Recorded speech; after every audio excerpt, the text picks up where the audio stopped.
Good day. This is Dr. John Bennett broadcasting from Mexico.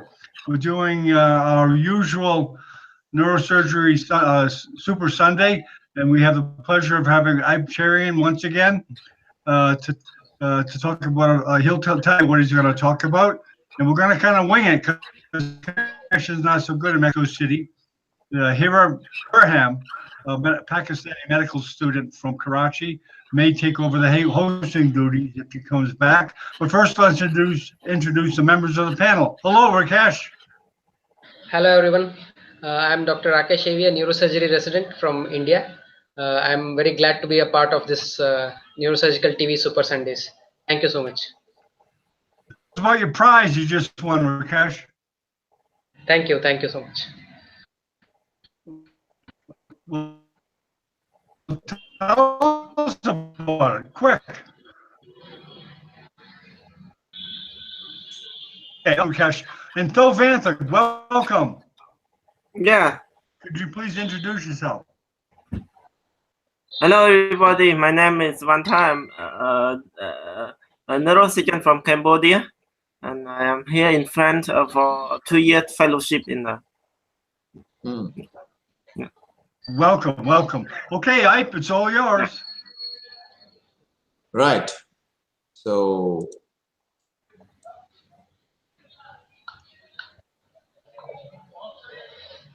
Okay, let's. We're talking about attitude, right? Yes. Right. Okay, guys.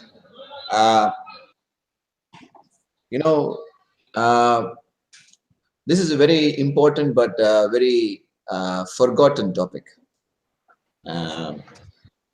One of the things that neurosurgeons always make other people believe is that there is a lot of success around everywhere. And so when I took up neurosurgery, I started in 2000. So it is almost 18 years now. So when I took up neurosurgery, I thought neurosurgery is all about big success and a lot of money and a lot of glory and a lot of saving lives. And it's about a lot of good things. But as I saw in my residency, I saw that not all of this was true. And I saw a lot of complications. Complications due to lack of skill, complications due to other factors, complications due to lack of preparation, and complications plainly due to lack of experience.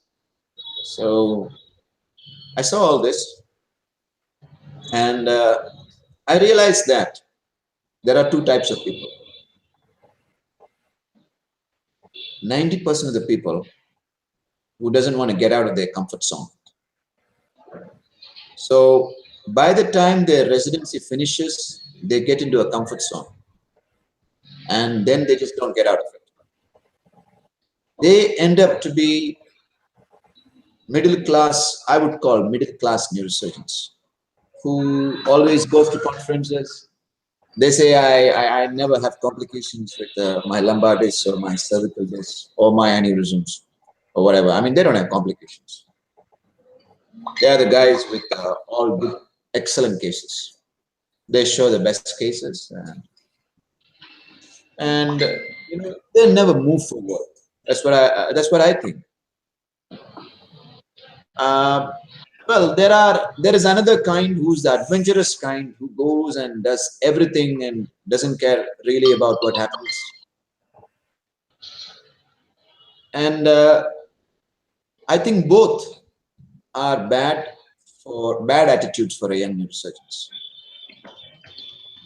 When I was in Iype 10 years back and I started doing aneurysms, I had to. I was only a second assistant till then in aneurysms.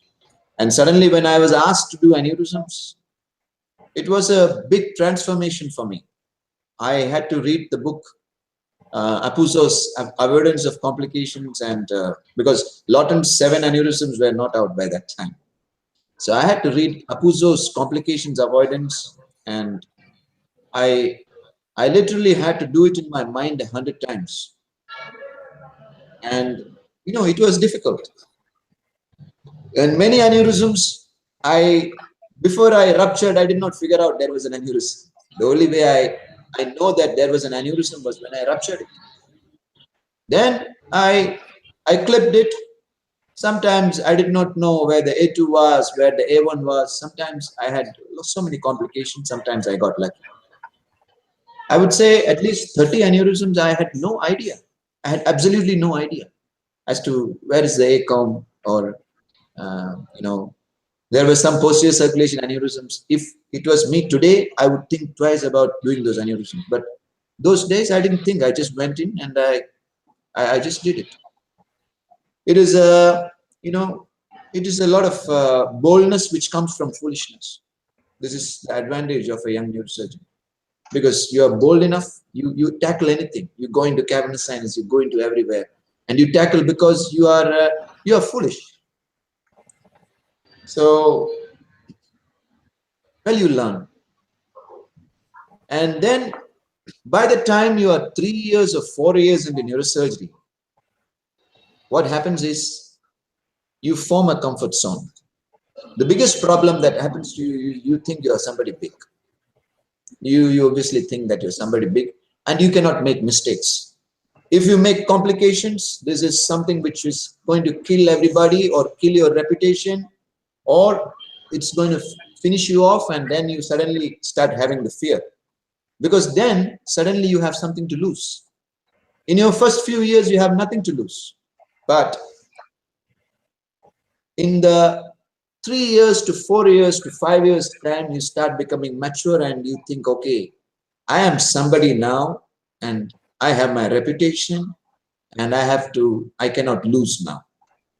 So you start making up results. You have 5 complications, you don't never talk to anybody like that. You tell everybody that this is natural. You don't face these complications. You are afraid to face them.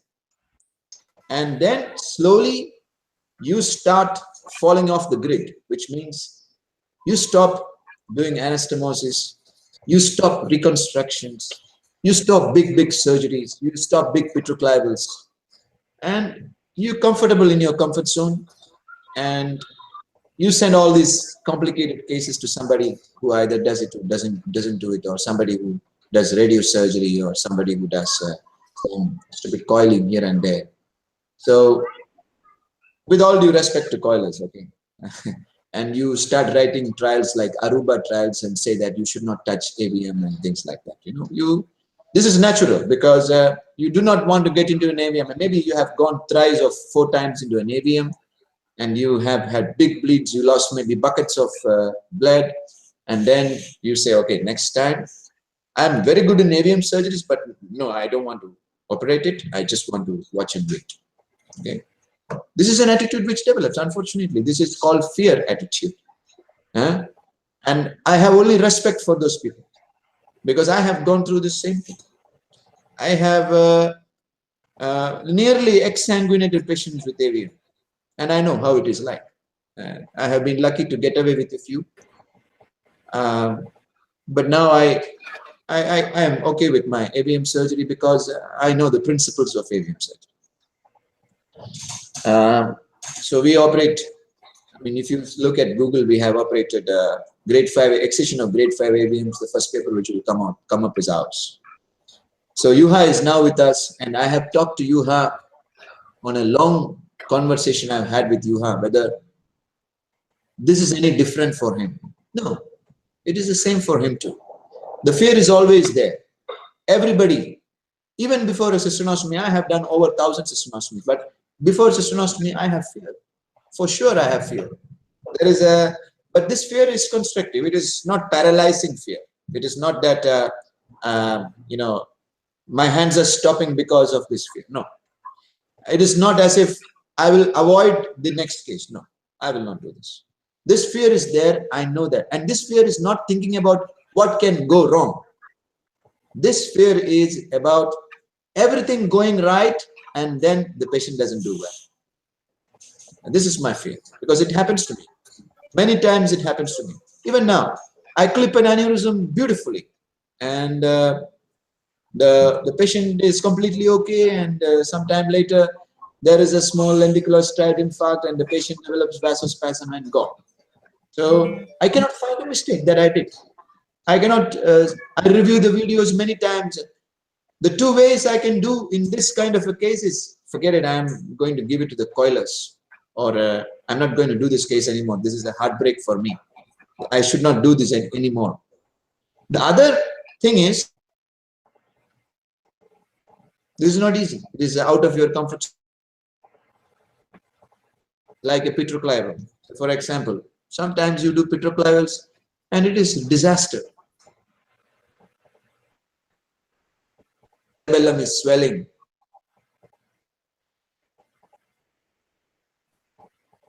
In your way.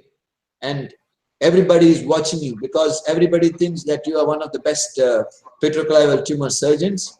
You talk and you talk about this. Dissection is not like tumor. Cadaver dissection is very different. And everybody is looking up to you, and there are many people in your theater watching you and thinking that, oh, this guy is going to take it out completely. And that plays in your mind. You think, okay, I have to take it out. And then you understand that, no, if I take it out, this patient is going to pay for it. Or he may have a brainstem injury, or he may have a vessel injury, and he's going to pay for it, for sure. So, if you have fear, you will go ahead with it and take out this patient permanently. If you are slightly bold enough, then you will tell the people who are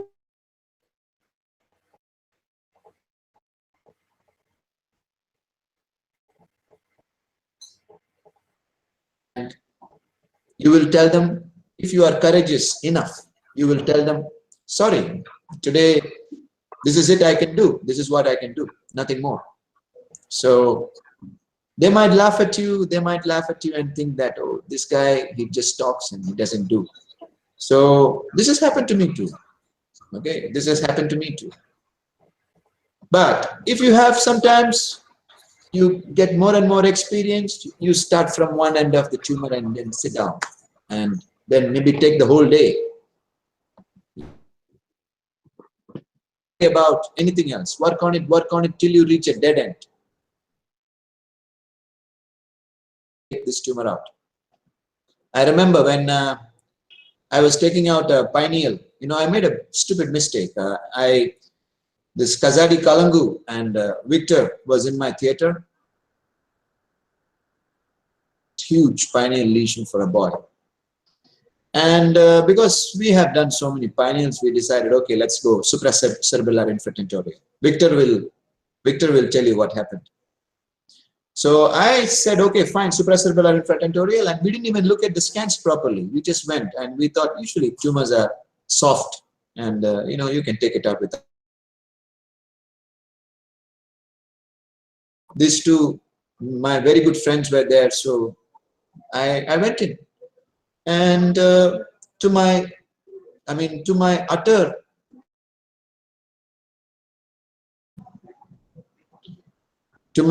utter dismay, I saw that the whole vessels are down, displaced down. So the basal vein of Rosen, everything was below the tumor, and the tumor was really hard. And Kazadi was standing there, because I have gone and operated in Africa many times, and Victor, he wants to see how I take out this tumor. And I decided, listen,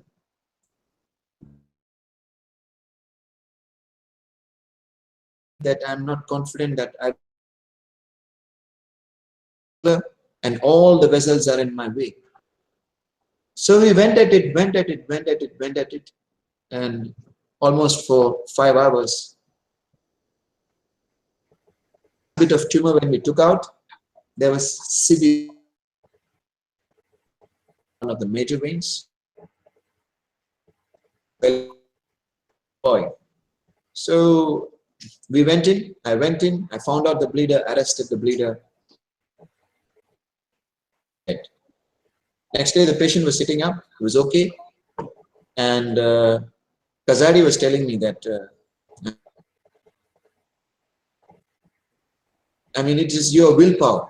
Sometimes it's your willpower that to survive boxing ring. If you have ever boxed, if you have been into martial arts or boxed, sometimes you are down and out.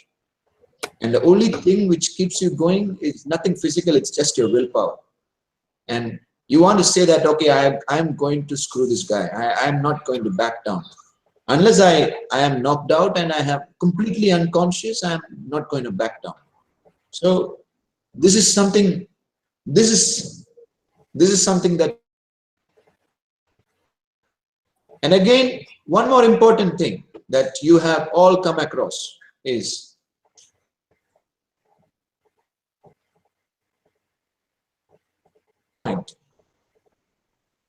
which means if you're starting an aneurysm,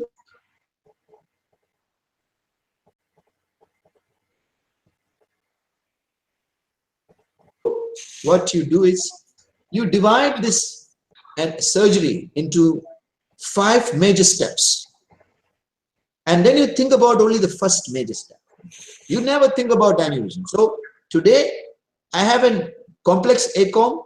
I was sitting and dissecting the Sylvian fissure as if that is my endpoint.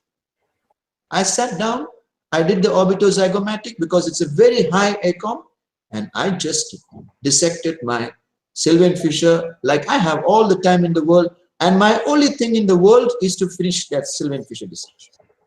By the time I finished, I had the Iype bifurcation, I had the A1.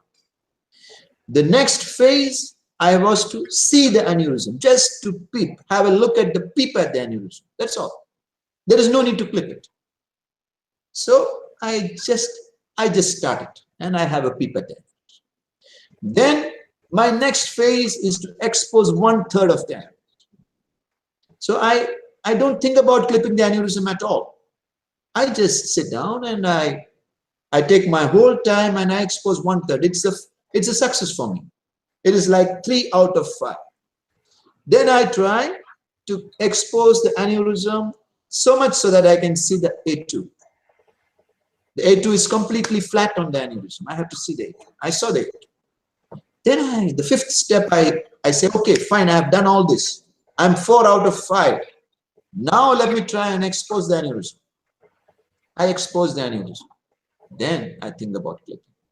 But if you look at clipping first, you see such a big aneurysm, you're going to panic because you're not going to be able to do it because it's 1 out of 1. And 1 out of 1, when it is not there, you're going to panic. So make it 5 out of 5. You do 3 out of 5, 4 out of 5, you're much more happy and confident. So this is one thing. This is another lesson that I would like to tell the young neurosurgeons. When you're taking on big cases, you know, split. Another thing, I go to conferences and I see these guys, you know, they will fight for small things. You know, once I had a gentleman who told me, I was talking about membrane of Wheelie-Quist. You must know that at that time I was a member of the WFNS anatomy committee. I still am. I'm supposed to teach anatomy to students. And this guy told me, you don't see the membrane of Wheelie-Quist in opticocarotid window. You see it only when you do third ventriculostomy. And this is a respected professor. So he told me like this. So I was surprised. But I mean, rather than to embarrass this guy, he's already done it by himself. There is no need to embarrass this guy. There are some guys who are very unkind on this kind of people, you know, laugh at them and tell them, what do you think? And you are an idiot. And so I said, okay, fine, maybe I'm mistaken.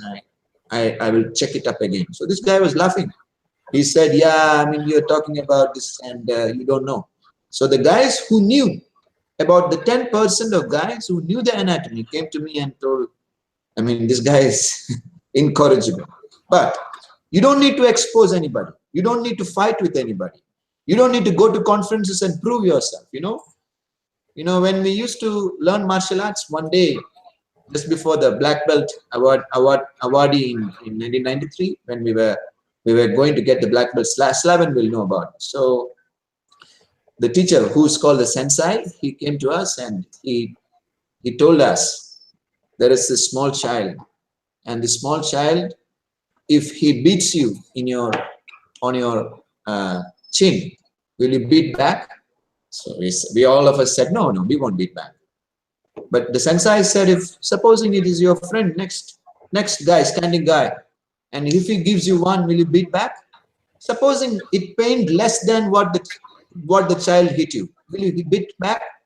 We said, of course. I mean, if he hits me, I will not stop. I will hit back. So he said, what was the difference? The difference was your insecurity.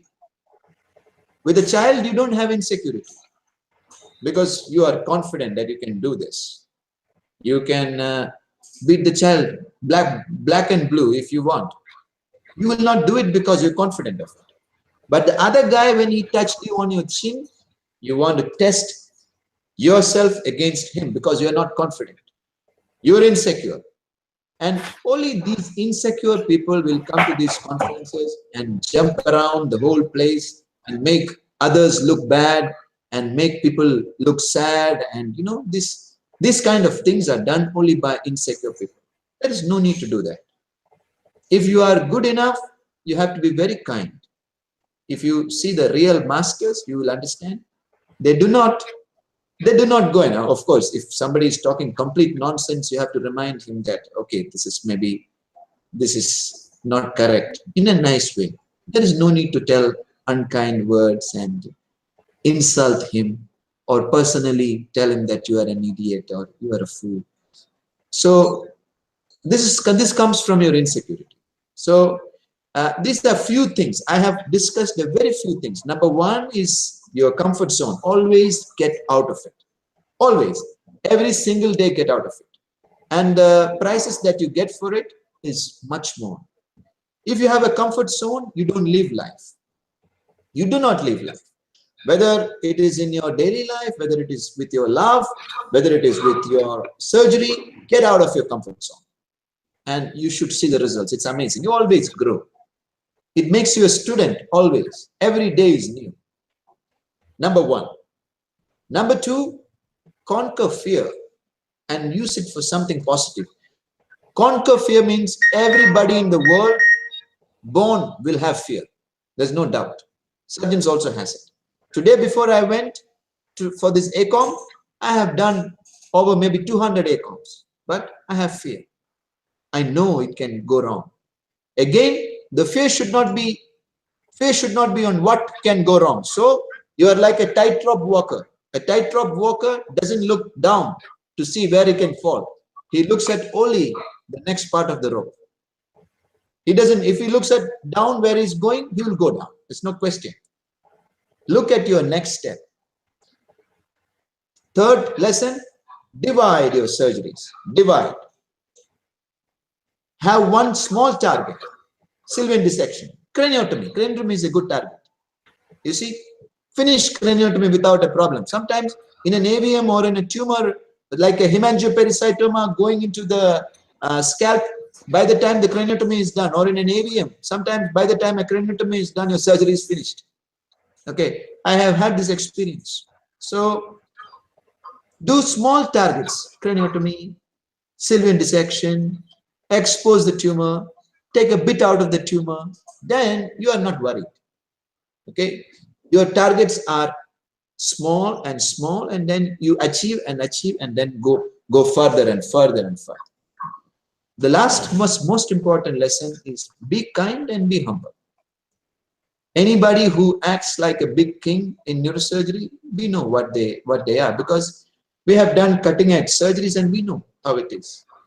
I have failed so many times. I fail even now, every day. I fail. So it is not as if I pull away. I sometimes have some remarkable results, but sometimes I'm very lucky. That's what I feel. So always remember that, and don't think that you yourself can do without any luck, maybe you don't believe in God, but sometimes you need to. Sometimes you do brilliant surgery and patient never comes out of it. And you can never explain. And maybe after several generations, somebody can, but now I cannot. So maybe if I have a microscope which magnifies 500 times, maybe I can, but I don't have it right now. Maybe if I have robotics and maybe I can look inside the vessel while I'm operating, maybe yes. Maybe I have intraoperative imaging which shows me exactly what is going on. Maybe I can, but now I don't have it. So there is a factor of luck. Always accept it. If a patient becomes better, don't think, yeah, I mean, I'm fantastic. Don't say to people, this is my result, I'm fantastic. You should also remember the failures that you had. You should also remember how humble you should be. This doesn't mean that you have to be one of those very humble guys. No, I'm not talking about those guys. You know, those guys irritate me. I mean, I'm allergic to those guys. But you can be king, but in your mind, you should remember, okay, listen, arrogance is not maybe good. And always be kind and be nice. Okay? So I will sum up these lessons. I'm sure these lessons have helped me a lot. I have learned things the hard way. I have failed many, many times. And I always learn from my failures. I do not shut out my failures. And I always discuss with people what my failures are. I do not tell people that all my aneurysm surgeries were fantastic. All my cystonostomies were fantastic. No, I always learn. I learn more and more and more. So I hope you learned something, and maybe in your next 10 years, this will come to use for you, because other than showing you some fantastic cases, I should also tell you how now I am in a position where I can critically evaluate my last 10 years of life. So I can tell you that all is not very glorious. Everything has not been very glorious. But I am learning. I will improve further. Thank you very much.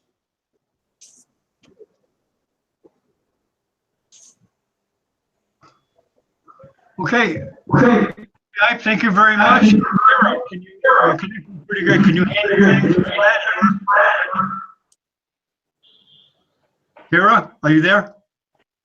Yeah, hello? Yes. Yeah, can you hear me?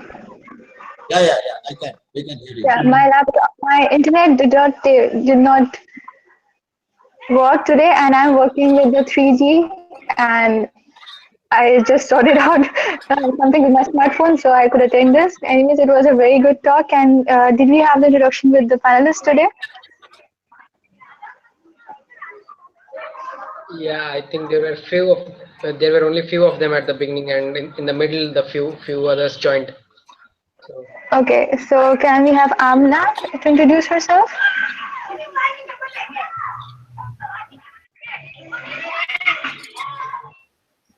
Hi, my name is Amna. I'm a fresh graduate. Okay, you're from Pakistan? Yes, I am from Pakistan, Dow Medical College. Okay. Okay. Okay, we have Slavan with us. Slavan, could you introduce?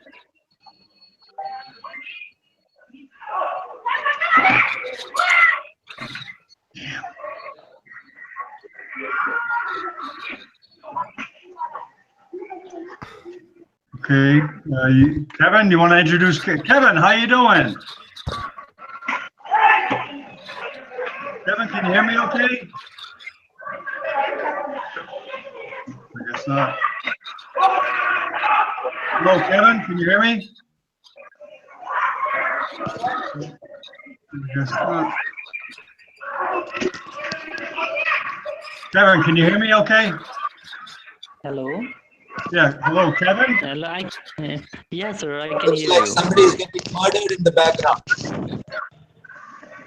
Yeah, it sounds like an animal zoo. Yeah, okay, I'll take care of that.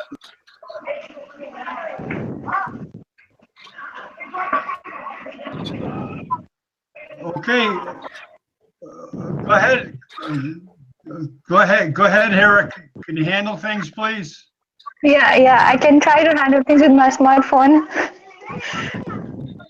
Okay, well, I'll tell you what, let's let Slaven take over. He's here Slaven, now. yeah, Slaven, if Yeah. your Slaven, internet connection is good, I think Hello. Slaven can take over.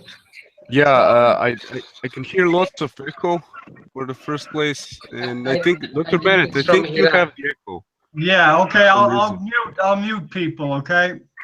Okay, no problem. So I mean, I'm sorry for being late because I think it should have started at 2:30 in my time. So I'm really sorry for this, but I think the presentation was really wonderful in many aspects, and I think that there should be lots of your own personal views on what Dr. Cherian said. So please, if you have some remarks, I'm sure Rakesh has some.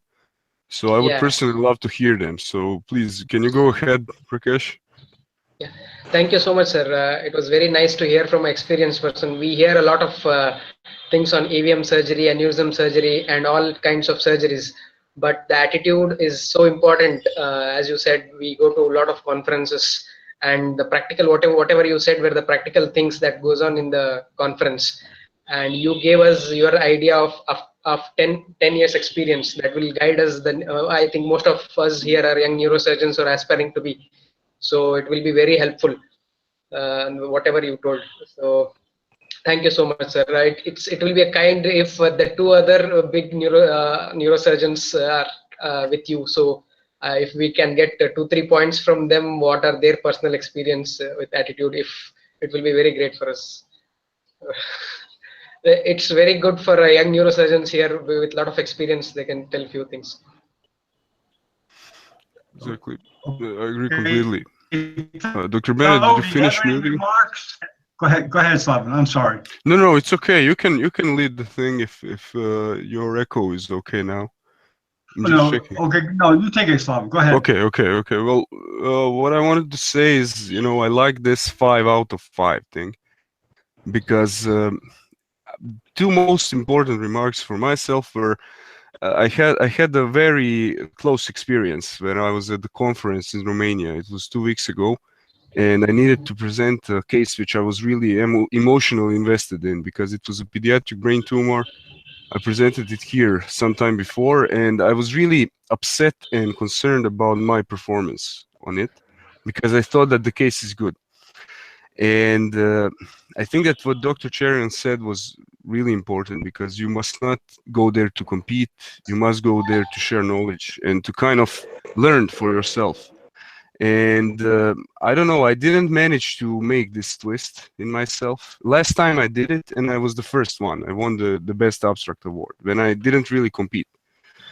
This time I somehow got the 3rd place, which I'm really proud of, but it's really, I wasn't really satisfied with my performance. So in this way, I think it's really important to not compete and also to plan things, because I think only with such an amount of experience as Professor Cherian has, you can really go 5 out of 5. Because I know when myself, I need to do any kind of surgical thing, I'm always really concentrated on that one thing, and I will really take this cordially, what you said. I think it's really more of life lessons, because I never found such an teacher of life as surgery is for myself, as well as karate. I mean, this is completely true, because karate is the art of non-attacking, no first attack. That's the most important thing, and that means security. But I don't want to monopolize this, so maybe Kevin now is also available to give his remarks. Kevin, I'm glad to meet you. Andrea. Yeah, the Slaven, I think 2 other very great neurosurgeons are there with Professor Iype Cherian. So I would like to hear their views about these things. Professor Andrea and Professor Vinod Felix, please.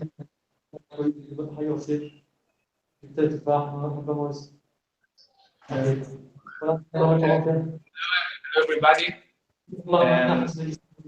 Hello, sir. Yeah, Andrea.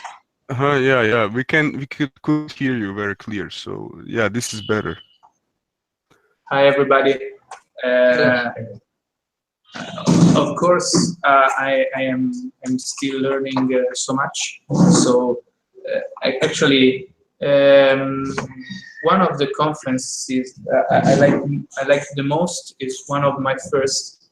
It was held in Turin, Italy, and it was about pitfalls. It was about bringing all the cases that went wrong, and it was very interesting because the neurosurgeons that participated, that attended that conference, brought the worst case scenarios, the worst, sometimes very, very big and very, I'd say, stupid mistakes. But it showed me, and I was still in my first year of residency, how easy is to screw things up, even for an experienced neurosurgeon. And I experienced in little things, even myself. Just 2 weeks ago, I was doing surgery with my assistant, and he trusted me, and he let me do things because he told me, you can do it, you go on. And then I was overconfident, and I did a mistake with the bone, and I cut the dura too early, and he was very angry, and because he told me that I went too fast, and it was true. And I was very angry with myself because it was a mistake that I did because I was overconfident. So even in the little things, you can really improve yourself, and that is one thing I remember. It's about little things. Of course, I don't do big surgeries still, I hope, but I hope one day I will. But you have to be very careful, and I agree, split things up to make it easy. Can you give us a remark on how is it? There is some echo again. How is your experience in Nepal so far? In fact, I arrived just yesterday, and I stayed here today. So it's been great until now. I hope Dr. Cherian and everyone has been very nice, and I hope to get things done. Thank you so much. Dr. Hoz is here. Hello, Dr. Hoz. He is the author of a great review book of questions and answers in vascular neurosurgery, and it's really remarkable the success the book had. So I really want to welcome him here. I mean, an old part of this team. And also we have here. Yes, Rakesh, please. Professor, we would like to hear from Professor Vinod Felix about his experience and his guidance. Oh yeah, please. Rakesh, basically, see, I'm not a neurosurgeon, first of all. I'm an ENT surgeon. Yeah, sorry. Endoscopic skull-based surgery. So right now, I am working with Dr. Cherian with a lot of endoscopic skull-based surgeries. And regarding this lecture, I think he completely put across all the points. But something which I would like to add on from my experience is that when I was doing my post-graduation, I would see a lot of my colleagues saying that these are high-face surgeries. We'll never do these surgeries. We can never do a skull-based surgery. These are very difficult surgeries. So don't learn that. Don't even do a cadaver dissection of those surgeries. So avoid all those sort of things. The surgeons do great surgeries because they have passion. They have put a lot of effort. They have done a lot of hard work on that. If you have it, you can do it. There is nothing that only one person can do and you cannot do. There's nothing like that. If you have hard work, you have passion, you can do any surgery. Absolutely. Absolutely. Yeah, sir. Thank you so much for your sharing your experience. Thank you so much, sir. Yes, And one thing we will not forget from what Iype Cherian sir's lecture today. He gave a very good illustration of a child beating a person and a person with of equal age beating. It's a very nice illustration that shows when you are very confident in your thing and secure, so you need not bother about anyone. That was very nice illustration. That is one illustration we will remember and keep sharing with other people. Thank you so much. Towanda, please, Towanda. You should talk about. Yes, exactly. There is a question from Dr. Bennett regarding Dr. Cherian's experience in martial arts. He asks, how much of the knowledge gained in martial arts do you use in your everyday neurosurgical performance? Well, martial arts is about discipline and practice. This is two things that you have to remember in martial arts. Neurosurgery is also about the same thing. If you do not practice for 1 month, you cannot do a kick properly. If you want to do a roundhouse or you want to do even a simple side kick, you do not practice for one month, your kick deteriorates. It's not good. The power is not there, the timing is not there. It deteriorates. If you are going for a tournament, you would definitely not go there without practicing at all. And the second thing is discipline. There are certain ways to do certain things. And this is very important. So these two things for neurosurgery also, it's very important. And always, the most important thing in martial art that one you should remember is respect your enemy. If you do not respect your enemy, it is called, you probably know what is a sucker punch. So it takes just one punch, you will be knocked out. It is the same truth in neurosurgery. So these three things I will tell you. So first thing is discipline, second thing is practice, and respect every single surgery. Don't think it is minor surgery. Minor surgery is for the relatives and other people. For a surgeon, every surgery is major. So these are the three things that you should want to learn from martial arts. Maybe Towanda talks about something. Is Dr. Wanta here, maybe? Please go ahead. Yeah. I'm here now. Yeah. Mm-hmm. Just some experience. I think the surgery is like you have to read a lot of book, and then you have to know all the anatomy. And when you know all the anatomy, so you can do it properly. And surgeries, you need to fight, you need to work, you need to practice again and again and again, and then you finally can find the ways. You know the mistake and how to avoid the complication. Yeah. Thank you. Okay, I have a question for Iype, maybe. How much does physical conditioning play in a part of a neurosurgeon? You hardly see unfit neurosurgeons who do cutting-edge surgery. You hardly see it.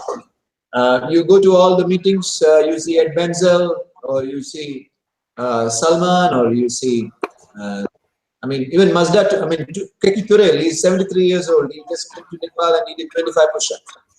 You have maybe, or anybody who's cutting-edge neurosurgeons, they are generally fit. They're very fit. It is not, today I was just talking to my residents. I come from a school of teaching where I do not like operating like this for maybe 5 hours. Very fit people can do this. You can do this. I do not. I'm not in this school. I want hand rest for my elbow. I want hand rest for my arm, for my fingers, and I want to relax completely and do it. I do not like even a little bit of strain. But this is not what the fitness is for. The fitness is a reflection of the discipline that you have. It is not to do surgeries for 24 hours and 30 hours and say that I'm fit and I can do surgery. No. Fitness is a part of, it shows that how disciplined you are, how passionate you are. But otherwise, I don't think, or except, of course, you should have a good back. I mean, if you don't have a good back, you can get into trouble. But otherwise, I don't think fitness alone is, I mean, you are very fit and you do not have any skills. This is not a good neurosurgical scenario. Yes, I agree completely. You know, regarding this, I hear some echo still, so yeah. But actually, what pushed me towards thinking about neurosurgery. The echo is because it should be muted Yes, here. what pushed me towards thinking about neurosurgery personally is karate, because I realized I wanted to be a psychiatrist when I entered medical school, and then I realized that this discipline and the possibility of training your whole life, continuous development, is something that is beyond my imagination in how it can captivate you. So that's something that I really must say that I think is, for me, it's all captivating. But I don't want to take up space anymore. Dr. Hoz is here with us now, and I would really love to hear from his team, and I think we all could learn something. So Dr. Hoz, hello to you and your team in Iraq. Hello, Slavin. Hello, everybody. And it's always an honor to see Professor Iype Cherian. He's one of the big motivators now in the field of neurosurgery, worldwide actually. And I have with me residents and even medical students decide to be a neurosurgeon in the future. We are trying to discussing neurosurgery. Actually, I didn't attend the whole lecture because of technical problem, but always I have a question for Professor Iype Cherian. I want to know his school if his preference of early decision of subspecialty or no, to be a general neurosurgeon for a few years, then to get into subspecialty. What's his advice? I hope I can get his answer. Samir, I understand your question. So, so you're asking me whether you should be, after you pass out, you should be a general neurosurgeon for some time, and then you decide on what you want. Is it what your question is? Yes, versus early decision of subspecialty from early residency. I believe that as soon as you register for neurosurgery, within first few years, you should know what you're going to do. But you should be able to do everything. I mean, in the first 4 or 5 years that you passed out, although you want to be a skull base and vascular neurosurgeon, you should be able to do your discectomy. You should be able to do your general spine, everything, of course, for the first few years. But your thoughts, your mind should be focused on your skull base, on your vascular. By the end of my 3rd year of residency, I knew spine was not for me, functional was not for me. I wanted vascular and skull base. And so, as soon as I passed out, I went to Japan. I spent time with Sano. But this doesn't mean that I did not learn or I did not practice my discectomies for the first few years. So maybe till for the last 5 years, I've been trying to focus. I have been able to focus on skull base and vascular because my team is now strong and they can do spine and they can do most of the things. It is like being a doctor without knowing how to take a delivery. You know, you are a neurosurgeon and somebody called you to take a delivery.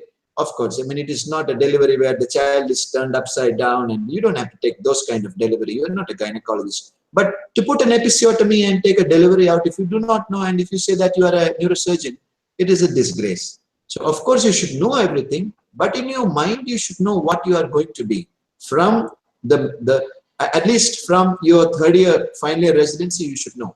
And you should focus all your energy into that.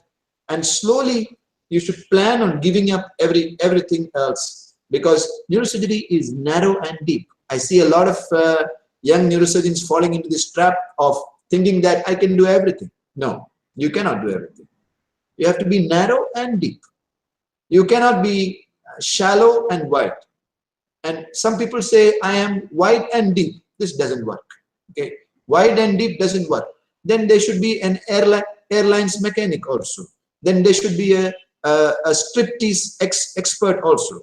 And you know, this doesn't work. Okay, so I believe that the moment you are in neurosurgery, you should know what is your passion. Neurosurgery is done only for passion, nothing else. If you want to make money, real estate is the thing, or business is the thing. Neurosurgery, you should know why your passion lies. I do not like spine.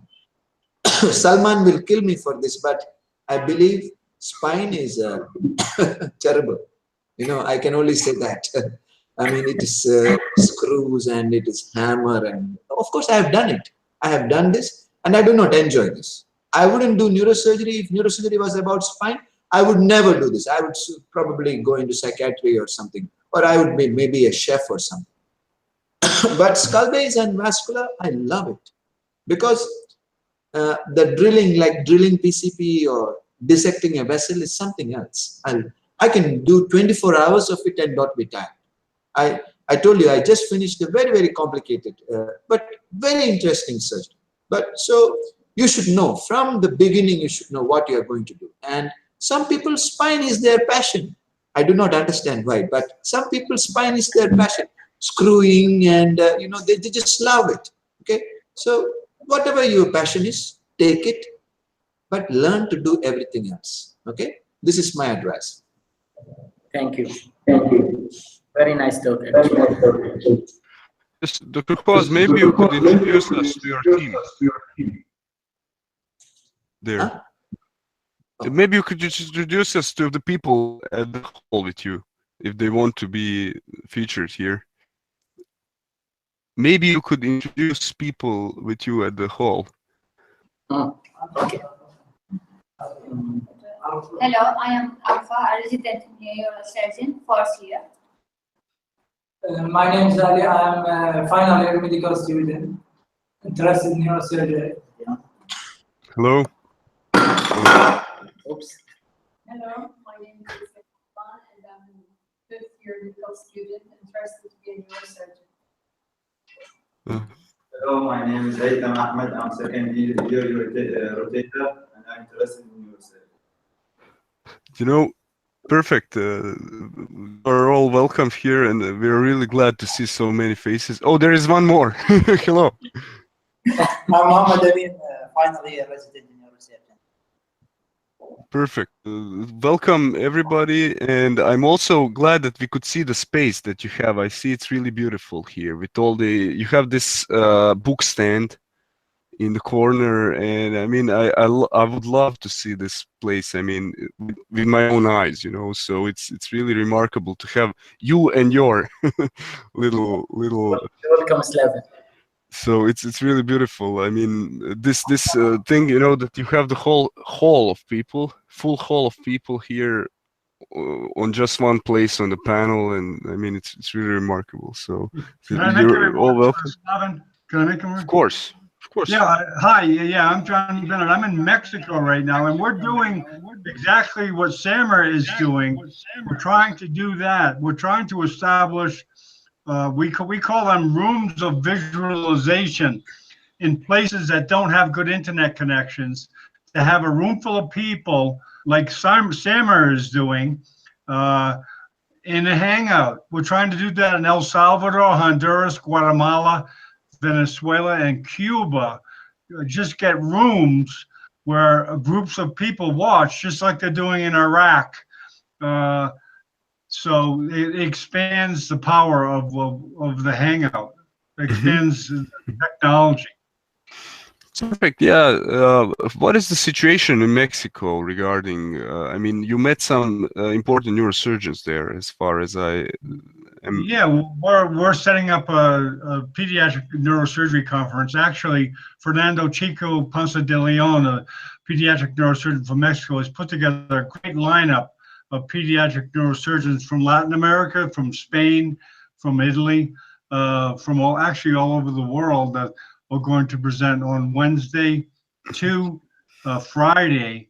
And not only you can see the lineup at www.neurosurgical.tv. But one thing we're going to try to do, beside the transmission of the lineup, we're going to try to use Facebook Live additionally, so that when the speakers finish, we'll hopefully get to talk to them and live stream, which will be tremendously useful if once we start to use it with Iype. Iype has a huge Facebook following, and we'll try to learn how to use that Facebook technology to use in neurosurgery education. That's wonderful. Well, I have a question for all the panelists here. Actually, there is a surgery. It's cardiac surgery that we want to broadcast on Neurosurgical TV. I mean, you know, the internetmedicine.com was firstly perceived as all medicine, you know, TV, which has specific areas. So one thing that you would like to broadcast includes a cardiac surgery operation. And we are really concerned with the problem of how to capture this, with what kind of camera should we have and so on. So I would just like to ask panelists, do you have some, which cameras do you usually use when recording surgeries, except for the microscope? I mean, is it the GoPro? Do you have any knowledge about this? Okay, you know, I think the Storz cameras are most of the time. Iype would know that. Yeah, that's why I'm asking. Storz.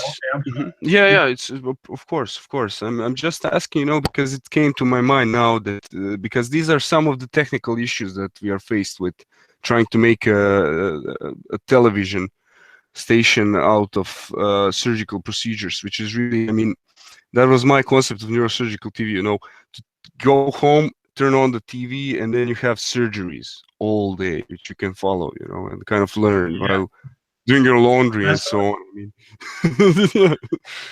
well, why not MTV? Why not? John, we have something called the Karl Storz OR1 Neoprime, and this is called something called the Iype system. And what it allows me to do is I can record the surgical camera, I can record me talking, I can record the PACS videos, the navigation videos, I can record the endoscope, I can record the OARM, I can record anything what is in DICOM. And I can put it all together and record it simultaneously in one screen. So, and then I can bring this to my conference room, as John has seen this. I can bring it together to my conference room and then show it to the world. So this is probably what Slaven was talking about. We have it right now. So I will be showing Andrea. And I apologize, I will need to go now because I have been out of home for 1.5 days. So I need to get back. And I have two big cases. 2 giant craniopharyngioma tomorrow. One is a dual port, one from head and from nose, and one from head alone. So we are that will take us the whole day. So I need to get some rest. Go ahead, Samar. Thank you so much, sir. Thank you so much. Thank you. Get some rest, Dr. Cherian. It's heroic. Okay, I guess we don't have time for Sam. Sam, are you there? Just I want to thank Professor Cherian, and I want to please him just to keep on more Super Sundays, because I know it's a time consuming for him, but actually it's a big hope for us, and it means a lot. I want to tell you, Prof, that it means a lot to us. Different subjects, different concepts. Thank you very much. I wait for all of you to come to Nepal sometime and spend some time with us. Sure, with pleasure. Sure, sir. We would love to. We'll be there. And thank you, Iype, and thank you, Andreas, and thank everyone for coming, and thanks, Slaven, for stepping in and pinch hitting. And Tho, thank you for coming. Yeah, thank you. Thank you. Yeah. Yeah, Tho, thanks a lot. Very good. Yeah, thank you. Thank you very much. See everyone next Sunday. Yes. Thank you, everyone. Thank you. Yeah, thank you, everyone. Yeah, thank you. Thank you so much.